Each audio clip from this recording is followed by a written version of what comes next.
So we've only said that 56 times. So the Correct. Flyers are 56 and 93 in the shootout. Something like that, yes. And I swear, I don't hate the shootout. I don't hate the shootout because they're not good at it. I hate the shootout, but they're not good at it too. Excuse me. It might have been. We might be 53 and 95. I'm not sure that 95 was before or after tonight, but you get the point. Yeah, it's a not many wins to very. I mean, I had a really weird dream tonight that the Flyers were getting ready to play the game and they closed the building to all the fans and didn't let anybody in, and then they got smoked in the first period, and then of course they lost in the shootout, as all bad dreams would end with this team. Yeah, and they go into the third period with a lead. Yeah, and again, it's just a matter of how much can Carter Hart do, and yeah, that's the thing. Good point. On this night, one extra one got by him, so I say got by him. That makes it sound like it was on him. It wasn't. He got a rebound there, and nobody's able to get to it before Montreal does, and that's what it comes down to. So, but they you got to hand it though to Caden Primo because he was good. As well as Carter Hart played. Primo was the reason the Flyers didn't win this in overtime. So extra point to him. Hope he's all right. You don't want to see that ending under any circumstances, but I'm sure it was big for him. I meant to talk about this in the pre intermission, should say. That I'm sure that this team wanted to kind of get this for him, given his history with the team and all that. Flyers were trying to rally around contributions from Jackson Cates and Max Willman there in that second period, and it's just you get that dynamic every now and then, and that's what happened tonight. The expected goals on Money Puck for this game were almost 5 expected goals based on chances, and Carter obviously only let in 2 in regulation, and Flyers expected goals just over 2. They got 2. And you look at the shot tree, you really see a lot of Montreal Canadiens in tight on Hart, but boy, was he good in this game again. And that's the thing that maybe that's the reason why I'm bothered, Bri. Right. It's because you got a great goaltending performance against Montreal, but you only come out of it with a point. And some people go, well, a point's better than none. And you're right. It is better than none. But the issue I have is that this team's not in a position to grab a single point against an opponent like Montreal. Yeah, if you didn't have the 10-game winless streak, you wouldn't mind this game as much. But having now had it and being in the situation that you're in, these are the kind of points that get away at this time of year, and then you get to March, and in this season's case, April, and you want to look back and figure out where you could have, picked up some more of those points. I mean, the Flyers tonight, now 11, 12, and 4, 26 points after that win, I think, unless this hasn't updated yet. But regardless, they were, within basically 5 points of Detroit in that second wild card position. And, they could have been, within 4, which doesn't sound like much, but it is a fairly big deal when you're in a race that's as tight as this one. You've got so many teams hovering around you that you've got to get in front of, and you've got to try to, hold them off. And again, the Flyers need every point they can get right now. So losing this one is hopefully not going to be a factor down the road, but it definitely does sting. Yeah, and it absolutely does sting because this is a team also that was riding a 7-game losing streak. That's their 7th regulation win of the season. Well, it wasn't regulation, but you get what I'm saying. And the 1 point moves you up in the standings a little bit, but you would have liked to have gotten a little more done. All said and done, though, in this game, Flyers do end up out shooting Montreal 40-39.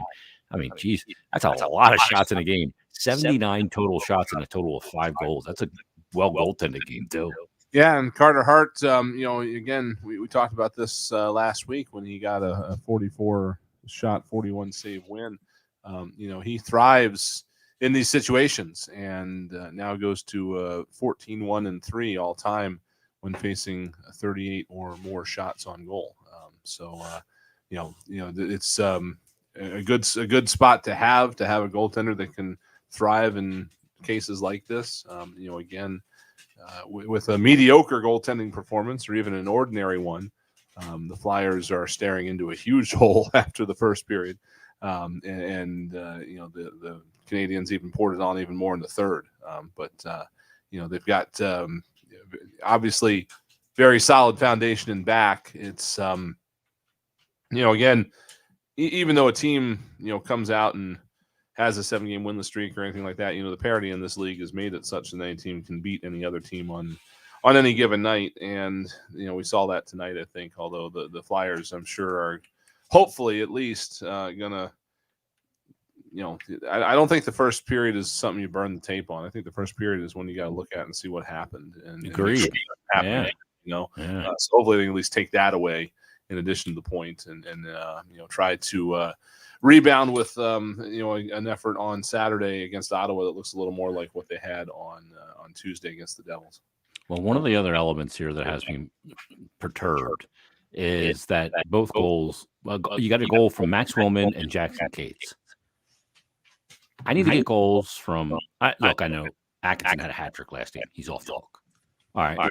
And James Jennering's been playing better, but I need a goal from JVR here. Or I need a goal from Couturier or Konechny here in this kind of game to be the difference. Because while it's great that Willman and Cates scored, that's got to be supplemental. Right. Yeah, that's not supplemental offense. You see on the score sheet in a given night. Yeah, I mean that's a rarity. So that irks me a little bit too. By the way, Flyers are within 4 points of Detroit. Yeah, 27 now. I finally did look up to see whether we started the night with 26 or 27. Yeah, I can't remember for sure. And yeah, now within 4 points of Detroit. Plus they have 2 games in hand. But again, Boston's in there with 25 games. You got Boston and Columbus in between you, and then you get that extra point. You're 3 points back, and then that's psychological. Doesn't sound like a lot, but yeah, exactly. It's something you look at and be like, oh boy, here we go. We're right there all of a sudden. We got a bulk of. At that point, you look at it and you go, guys, we got a lot of our losing out of the way. Like, we just wanted to kind of get that out of the way. Now let's go. Let's play. That's the other thing too is during that winless streak, everybody in Philadelphia was, just focused on the doom and gloom of the hockey team and how the walls were caving in, yada yada yada. Well, there was a lot of losing going on in other cities too during that stretch. The Flyers were not the only team that had hit a rough spot, and during that whole thing, they never fell more than I think 7 points back of the playoff spot. They were always right there. So those 3 straight wins were a big boost to get them right back up, kind of almost into the thick of things, and that's why you wish you could have just gotten another one tonight. Again, you're not going to, win every game. You're not going to expect to go on a 4-game winning streak all the time, but you would like to expect to be able to gather points against some of the teams that have struggled in this league over the last month or few, and now they've got to go up against an Ottawa team that again. Not a good year, but have really blown the doors off a couple of good teams in the last couple of weeks. Yeah, they beat the Tampa Bay Lightning 4-0, and then they beat the Florida Panthers 8-2. Real quick, let's look at the out-of-town scoreboard, because the Islanders right now, easy for me to say, a little choked up. The Islanders are up 2-0 on the Bruins. So we just talked about the Bruins, right? They've only played 25 games, but they're 3 points now heading into this up on the Flyers. We're like scoreboard watching already. We have to, though. Yeah. The Predators are up 3-1 against the Avalanche. Nobody cares about that. Well, except for Nashville and Colorado. Wild up 2-1 on the Sabres. The Blue Jackets, who the Flyers are right behind in the standings, are in Edmonton tonight. And after one period of play, they are down 3-0. Jesse Puljujarvi's got 2 goals in that game for the Oil Can. The Flyers lose 3-2. So again, it is continuing a little bit. There are games going on around the league where things are, still going the Flyers' way. Devils lost tonight to Vegas. They did 5-3. Carolina won, but Flyers aren't chasing Carolina, so they can win. They actually wanted that Carolina to win there because they beat Detroit. Yeah. That's that's one of those games where you're rooting for the team that's leading your division. So literally, if that score holds on the island, and right now it's 2-0 with 3:03 to go in the third, and the Bruins lose, then everything you basically made up ground on all the teams that you're fighting against, with the exception of the Islanders, who I'm not ready to pour dirt on just yet. but I mean, they haven't been good, and they're behind in the standings. They've only played 24 games. They'll finish their 25th here in a couple minutes, and 19 points. But I mean, all things considered, maybe they got away with it, but you can't look at it that way. It was an extra point that they didn't grab. Yeah, exactly, and that's where it kind of stings here tonight, just from the standpoint of, again, you went through just a murderer's row of a schedule there for a good 3-4 weeks. Didn't go too well for you, so now you're in an easier part of it, and you would really like to be able to run the table in the easy parts of the schedule. You're rarely going to, I guess, but in a situation like this tonight, and again, very strange situation with coming out of Tuesday night's game, losing Morgan Frost. You don't know, are we going to lose anybody else? Fortunately, they didn't. It's a little bit going into Montreal with a little bit of trepidation. Again, God forbid you go up there and you test positive up there and you're stuck there for 3 weeks.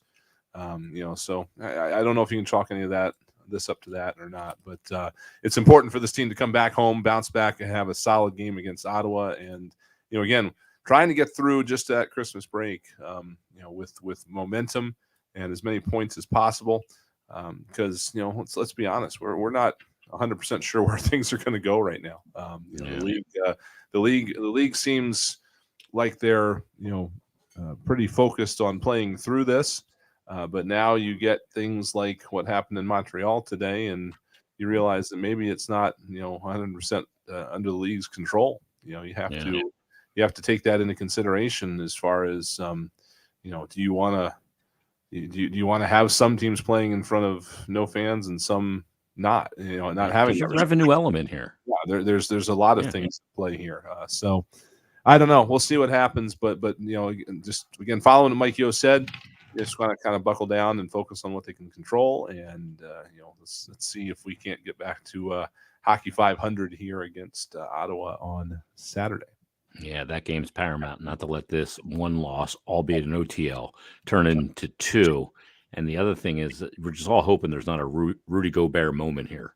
Remember when he's like rubbing himself all over the microphones, and then turns out an hour later he tested positive. But you've seen some folks in the Twitterverse today say this feels a lot like March 12th, 2020. No, it's not. So we're hoping we're not going that way. Yeah. All right. Let's let the radio audience go on 93.3 WMR and across the Flyers Broadcast Network. Let's thank a few people. We start with our in-studio engineer, Ryan Shuttlesworth. On highlights tonight and audio is Chris Ashcraft, Pancake Man. For Tim Saunders, Steve Coates, and Brian Smith, I'm Jason Martinez. You've been listening to Philadelphia Flyers Hockey, a 3-2 shootout loss against the Montreal Canadiens on the BetRivers.com Flyers Broadcast Network. Good night, everybody. This has been an exclusive presentation. Philadelphia Flyers Hockey. And the final score Philadelphia Flyers Hockey is brought to you by my unit. The official sports betting partner of the Philadelphia Flyers. Disconnect. Best way to get tickets to live events. Penn Medicine. And we'll turn her off. Dietz & Watson. Comcast Business. Independence. I'm still getting feed in my ear there. It's all gone now. What's that? It's all gone now. I took care of that. You zapped it out of there? Yep.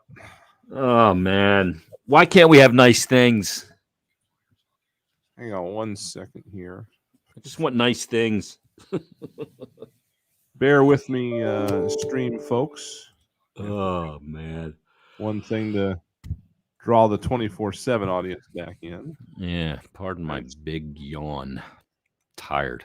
I'm asleep at the switch here tonight. Yeah, you and me both. What's going on, stream people? There we go. All right. Well, now we're back on Flyers Radio 24/7, or we will be momentarily. I got to figure out why I can still hear WMR. There we go. Okay. They're gone. Good? I think so. We can even play. This post game's going like the first period of the game. Yeah, exactly. It's been a while. It's been a while since we've done this. It's believe it or not, it's been a little bit of time since we've had the long post game here on the stream, just because of the late hour of some of those other games and stuff like that. So that's right. Well, geez, I mean, we're going to be right back there on those late games coming up on the 29th. We have it's Seattle. Coming, isn't it? Yep. I mean, how about this load of BS, though? Holidays. How about this? I love 7:30 starts. Uh-huh. I used to before I had to work them. But San Jose 10:30 start? Come on. Yeah. Well, that's 7:30 really out there, I guess. Yeah, it is. Problem is it's 10:30 here. Yes, yeah, that is a huge problem. I've rung in the new year in the studio at the Fanatic. It's always Well, that's fun. December 30th, not the 31st. Yeah, right. No, I mean it's So just there's no New Year's Eve game. Yeah. New Year's Day night, they play at 10:30 at Staples against the Kings on January 1st. So we're starting out 2022 with a 10:30 puck drop at Staples Center. Well, we might as well just let's just switch to Pacific time with them. I don't have to get up during that week for any reason, right? I'm hoping not. I'm hoping there'll be some sleeping in going on. Now, the kids won't have school, so anyway, what's the biggest annoyance from this game for you tonight? I have like 5. Biggest annoyance. I guess I don't know. I'm torn between the fact that they spent so much time in the defensive zone in the first period, and the fact that nobody in the top 6 could find the back of the net against this team. Yep, we agree on that one. That's mine. That bothers me too.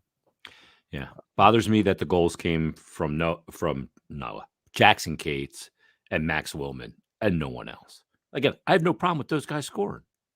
I think it's great, but it needs to be supplemental. That can't be your only offense.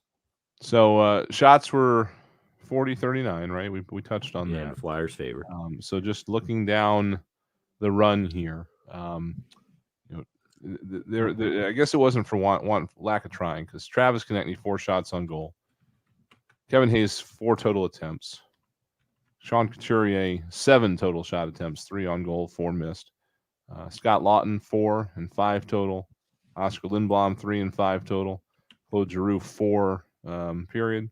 And so I Cam Atkinson 2 shots on goal. I'd like to see that a little higher, but I guess I'd have to go look at charts and figure out where all these came from, and was it good defense by Montreal? I don't know, but I guess another annoyance would be not taking advantage of that overtime power play. That should have they should have been able to call game on that, but such is life, Yeah. It's such a missed opportunity playing against a team that you should have beat. Yeah. It just is. I am. We have Mike Yo here if we want to take him. I don't know. Put him on. It was, it's close to 10%. It's a little bit more than 60 players. Not a big map. Can you hear that? It sounds really bad. That's a question. Hang on a second. Yeah, I don't. You know what? I don't know. I know that obviously anyone that I talk to, especially within our organization, everyone is first and foremost putting the health and safety of everybody at the top of their list. And I know that the league takes this kind of stuff very seriously as far as protecting its players, its staffs, and obviously our fans. So I know that there's obviously very intelligent people, much smarter than me, that are going to make those decisions, and so I support that. Yeah, we have to give this a listen at some point, see where we go on that. But it's 4.5 minutes. If I'm not sure where it's going to go in the questions, we can't really hear. But the general gist of the conversation was that Yo was actually kind of expecting Montreal to be a desperate team tonight, and that makes sense. Sure. They had they had that long streak. They call up and in fact, I don't know exactly what the goaltending situation was, but I know when I looked at their roster this morning, I'm looking at these goalies like, who are these guys? Yeah, they had Jake Allen, who we know him obviously, but Sam Mottenbolt or something like that, which I'm sure I'm getting that wrong. I don't think you're allowed to say that on a stream. He's played 8 games this year. What'd you call me? So he's actually played against the Flyers before. He mopped up at some point based on his individual stats. What's his name? Jake Nuttenbolt? Sam Montembeau. Oh, Montembeau. Okay, now I know who it is. Montembeau, something like that. So Yeah, and then Montembeau. just Montembeau. a lineup that was dotted with people that we'd never heard of. Yeah. So like I said, it's just unfortunate overall that the Flyers couldn't take advantage of that. But at the same time, every time you go up against a team that's got a losing streak like that, they're a little extra dangerous just from the standpoint of, being a team that probably wanted to do anything they could to get a win.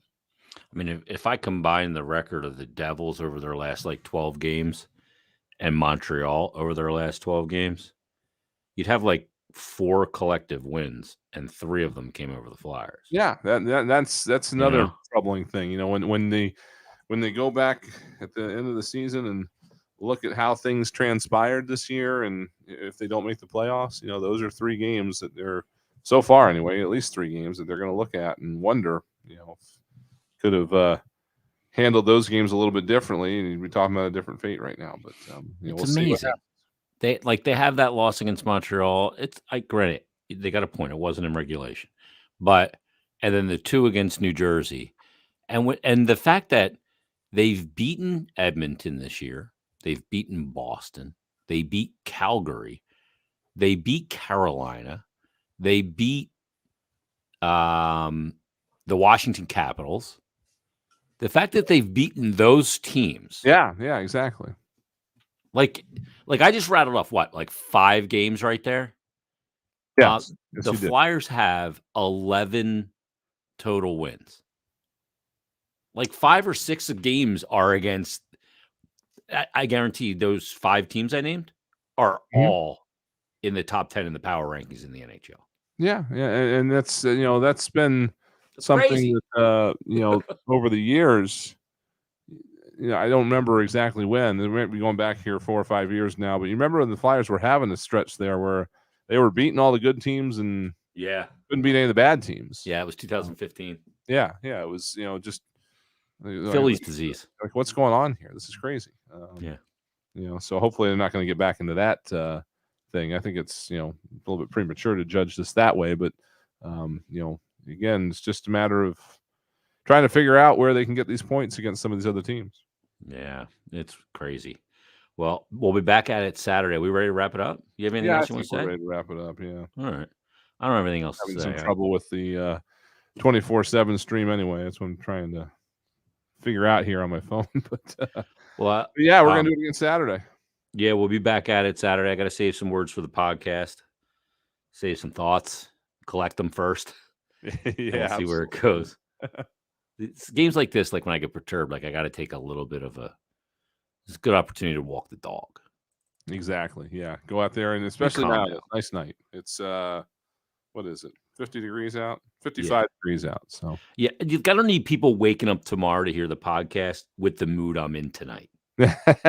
So I got to dial it. I got to get it under control a little bit. Nobody wants to wake up to hear me sound this salty dogged.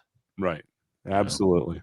All right. Let's wrap it up. Everybody, regroup it, and we'll be back at it. We'll skate another shift coming up on Saturday, and we'll be ready to go. And we'll see if the Flyers are against the Ottawa Senators come Saturday as well. Everybody, have a great day tomorrow. Great Friday. And real quick, before we go, I got to say happy birthday to my son. Oh, happy birthday. 15 today. Nice. That's fantastic. It's crazy. It's where does the time go, right? I know, man. It's so nuts. All right, everybody, have a great night. We'll talk to you next time on Flyers